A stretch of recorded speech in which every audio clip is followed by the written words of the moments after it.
with asking Jana to come up and join me, who's going to talk about, I'm going to read this one out, who would be the one to talk with the aliens, which is a fascinating topic. I think this is the only topic which can engage you this morning in this hall. So maybe I will, yeah. So, by the way, this is the goal of our global communications last week, right? It was 1 week ago when Facebook, pushed it. So, for the first time, here in World Communication Forum, I hold presentations with something more than just welcoming speech. So you can imagine that how I am exciting and how it's important for me. And but I believe that this is the right place to discuss two main challenges for our profession nowadays. The first one is our new professional identity and reflection of our professional identity.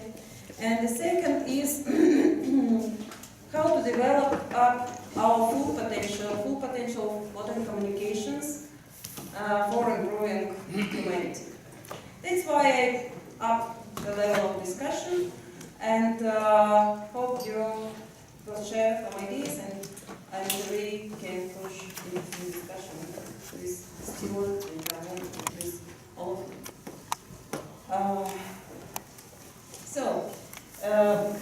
Communications actually as an industry is not just completing its formation. Having emerged 100 years ago in its variant as a media, and having later involved in terms of advertising, public relations, diplomacy, and corporate communications, it also shaped itself as an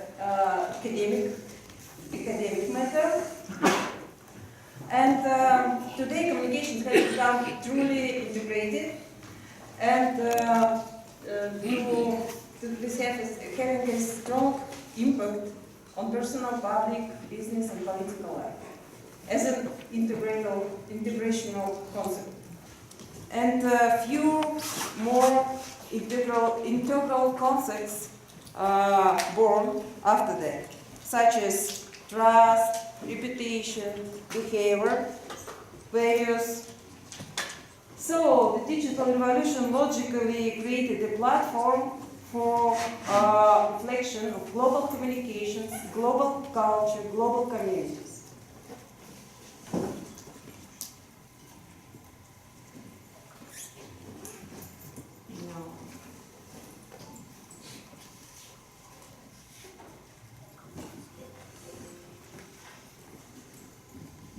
Is it still unclear? Okay. Yeah. The next idea is that now it's maybe a very raw concept, but now I see the main challenge to understand who we are. Are we service, or we can face all challenges and feel our profession as a mission?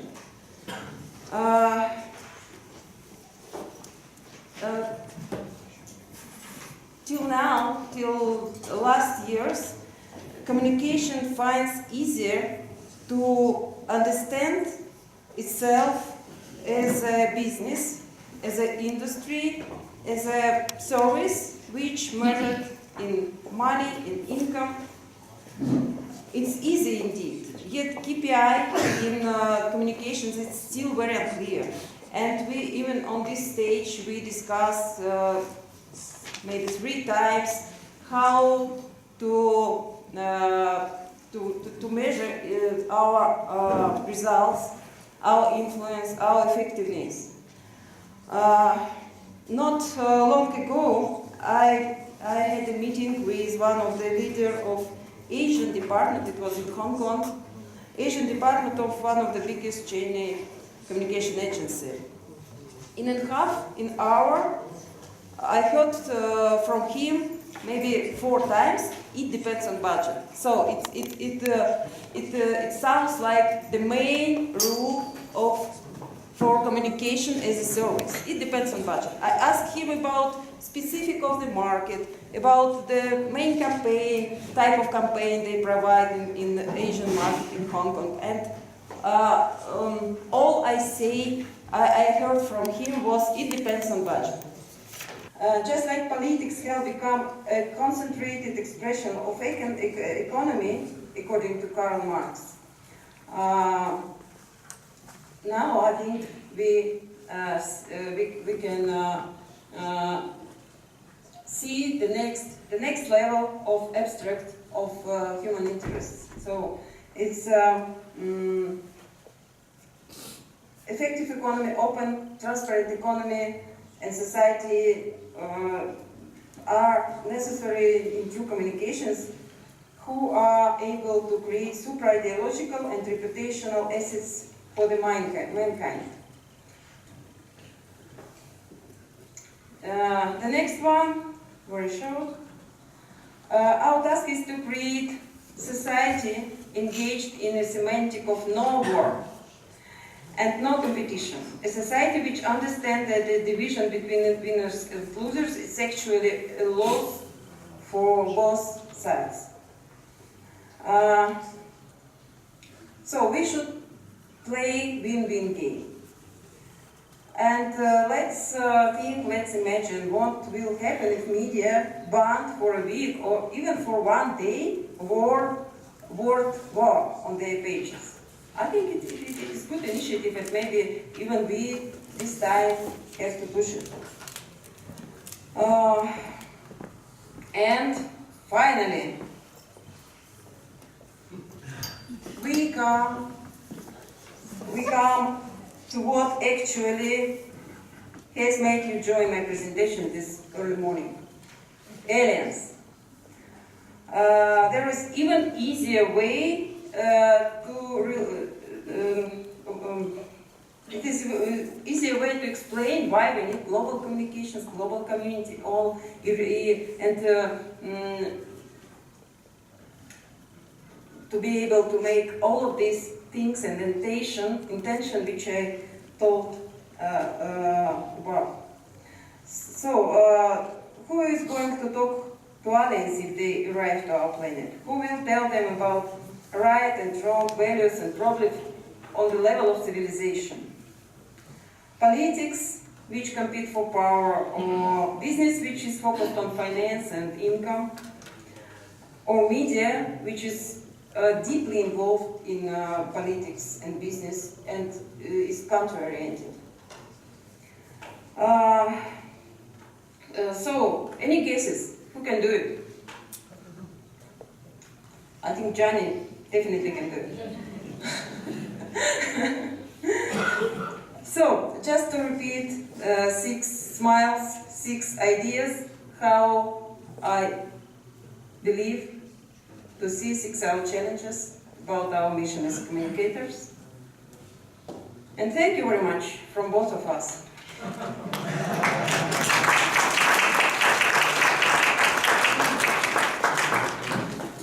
Thank you very much for that, Jana. A very thought-provoking presentation for this time in the morning. What I want to do now is change the pace slightly. And I want to invite Aman Tabadia from the Campaign for the Centenary of Armenian Genocide to come up. And what Aman's going to talk about is actually how you can put some of the ideas that Jana's been talking about into action, and how you can actually do things that are really successful, that kind of demonstrate communication with a purpose. So, come up now. Okay, hello everyone. It is an honor to be here today. I know Armenia is participating in this forum for a long time already, but I believe I'm the first Armenian speaker, and it is a great opportunity, and also I look at it as a great responsibility. To follow from Janina's talk, of course it is very important to communicate, and better now. And the more we communicate with one another, the more there is a chance that we see the world as a much better place, as as there is. But what I wanted to highlight is that it is also important on how we communicate. And for this topic, revolutionizing the communication, I want to show you like a case study, the communication campaign of the Armenian genocide. Because what Armenia did last year was it completely took a different approach on commemoration on the genocide. So I will move forward. And basically what I want to share with you is a brief report on the whole year of events from in 2015. And you've probably seen some of those in your countries because they were not only in Armenia but around the world. As you may know, genocide is a very sensitive issue. And even though it has been 100 years since 1915, there are still survivors who tell their stories to their descendants, and then there are still countries who, for this or that reason, do not accept it, do not recognize the genocide. But I'm not going to talk about the genocide mainly, but obviously it is the theme of the topic, but rather on concepts and instruments and mechanisms on how we build the campaign and what helped us to make it so successful and actually measure this success. So, as a result, the communication campaign of the centennial of the Armenian genocide was built on 4 major pillars, we call them. These represent the 4 ideologies, kind of 4 concepts that we build the whole campaign on. These are the memory, the gratitude, recognition, and renaissance. So what do they mean? The memory, the pillar of the memory, the first one, it entails the memory of those who perished, but also for those who survived and stood strongly to fight for their families and relatives. It also stands for the recollection of the data, to be able to kind of collect data and preserve it for the future generations. The pillar of gratitude is a thank you for the individuals, organizations, communities and countries who during the genocide helped the Armenian people to survive and to escape the massacre. The third pillar, recognition, stands for the international fight against the genocide and is about the obligation. The way we look at it, we feel it as an obligation as a survival nation to keep this topic in the attention of the global community and to keep it relevant in the international discourse through activities like forums and different events. The fourth and last pillar is the revival and renaissance of the Armenian nation. The pillar is about looking at the centennial as an opportunity for celebration. And one can ask, what can you celebrate when you have like half of your nation killed and massacred? There's not really much to celebrate. And this is where we have this changing approach, a fundamental changing approach that we undertook this year. So the way we want to look at it is, this is more of a constructive approach. And the way we look at it is that we want to celebrate the rebirth and the revival of Armenian nation. So even though this tragedy happened, we have a lot of Armenians all over the world, which is, well, the consequence of the tragedy, but still, there are famous Armenians, successful Armenians, there is Armenia as a country, and we want to celebrate and show the world that even though all of this bad stuff happened to us, we still stand tall and strong every day. So, to move forward, it is, the idea was to kind of commemorate the victims of the genocide, but keep the campaign out of hatred and negativity. So we're not going to name or shame anyone, but we're going to just build a campaign on the 4 pillars I showed to you, and I'm gonna go a bit in detail to make it more clear.